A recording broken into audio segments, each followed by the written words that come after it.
You're on mute, Yuri. It's not just me. There we go. How you doing, my friend? I'm good. Good to see you. Good to see you too. Quick question. How much of this is going to be live and how much of this is going to be recorded?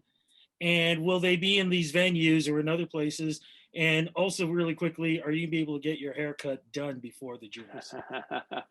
I'll start with the haircut. Yes, hopefully restrictions allow me to get in. It is getting pretty long, I got to say. But yeah, the hope is that we will do as much as we possibly can live. This is one of the great things about the Junos, is that we are a live show literally across the entire country as well. So what you're seeing in Toronto is what people are seeing in Vancouver or St. John's, Newfoundland. So the goal is, as much as possible, that we'll have live performances. We'll just have to sort of wait and see how each artist performance comes into play, where they're located, and how we're going to go about it. So a lot of those details are still getting worked out. But the majority of the show, yes, we hope to have live. Next up is Rudy Blair. What's up, Rudy? Hey, Jess, great seeing you and congratulations.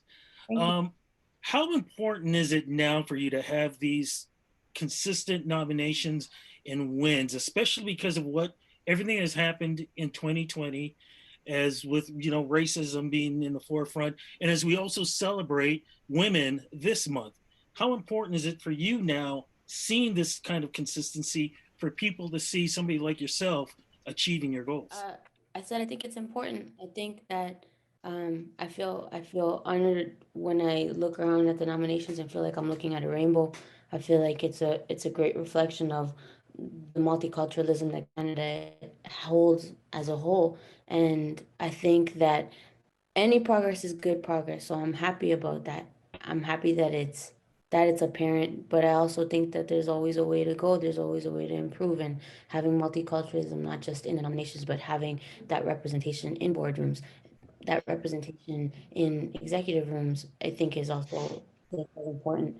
And again, any progress is good progress. So I'm happy to be here. I'm happy that it looks like a rainbow, but I always think that there's room for improvement. So I'm happy to see that that's the direction that the music industry is trying to go in and trying to head in Toronto, in Canada. Making sure I've got the microphone on, my friend. Look, congratulations on this. How does it feel being able to not just chart in Canada, but doing extremely well in the US and being recognized for your music, but also being recognized too as being part of the red and white and maple leaf? Honestly, it's amazing. When I first kind of like started blowing up on social media, like early on, I was getting like more love from America than Canada. And I was always like salty and like, oh, my own, my own country's not showing me love. But that caught up really quick. And now to see, 2 years in a row to get nominated for Junos, to be played on the radio, to just, charts, like you said, all that stuff is amazing. But the most amazing part is, when I got to taste that little, show experience, even though my tour got canceled, and I got to see my, my Canadian fans for my first show ever in Toronto, in my hometown. That was a day I'll never forget. And I can't wait to, tour Canada again and meet all my fans.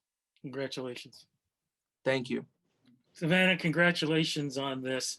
How hard was it to get your music out there throughout 2020 with the pandemic, with so many things opening and shutting down? 1 minute you could do a concert, the next minute you can't. How hard was it to get that music out there to people and to be able to receive your nominations that you've gotten? And very quickly, second, what is that behind you? Is that boulders or what is that? No, it's balloons from my birthday, which was like a month ago. But so they just been in my living room for like 6 weeks. My original question, please. Yeah. Sorry, what was the question again? About getting your music out there throughout 2020, knowing about with the COVID and everything else. Yeah, honestly, I think it's the hardest part about the pandemic and COVID is where it puts your mind. You know what I mean? We had the music, we had things ready to go. You have a plan of how you want to roll things out. You want to go on tour, you want to go do all these things, and they're not an option anymore. So I think the hardest part was just shifting the mind state of okay, now we got to make this work whichever way, so getting the music out wasn't really the hard part. It was like adapting to where we're at right now. And then I put out a project as well, and the only other option was, okay, you know, are we going to wait till the pandemic is over? But no one knows when that's going to be. So yeah, like to get these 2 nominations is incredible. And, you know, my project came out after the submission date. So this is really just for the singles from the project. And they've been so well received during this time. So as much as it's been different, it's also been super, super rewarding. Congratulations and happy belated birthday. Thank you so much. Rudy. How you doing, my friend? Good seeing you. Likewise, great to see you too, Rudy. Let me get to the question. You have changed so much in the last, I'd say 13, 14 months. Musically, listen to your music. Yes, it's country, but it's a different type of country where you're bringing other elements into your music. You and I had a personal chat where we talked about the things that we were seeing in 2020. Is just, you know, a whole different atmosphere. A lot has changed for you, but you're still receiving these accolades and still considered really as the #1 Canadian country artist. How do you feel about those changes in you, and also this success that you're getting now in the US too? A lot going on, and the Juno Awards is just added bonus to all this too. Rudy, I appreciate what you're saying, and I've always appreciated our conversations. We've been able to be very frank and have a honest and open relationship, you and I. And for me, I think the best part about my genre of country music and being able to grow into the genre is to have something of value to say.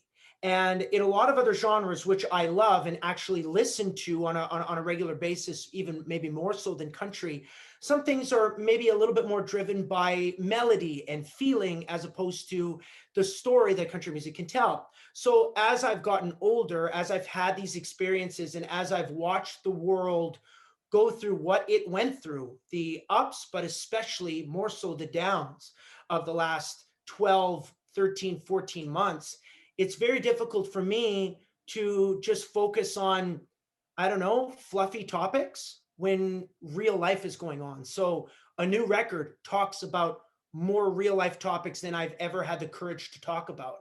One-on-one conversations with you in the media, but also you as my friend is the perfect example of having the courage to stand up and say something that maybe just maybe a publicist may say, hey, you know, tread lightly on this topic, you know, maybe it's better to just, you know, stay neutral. But being neutral is also picking a side.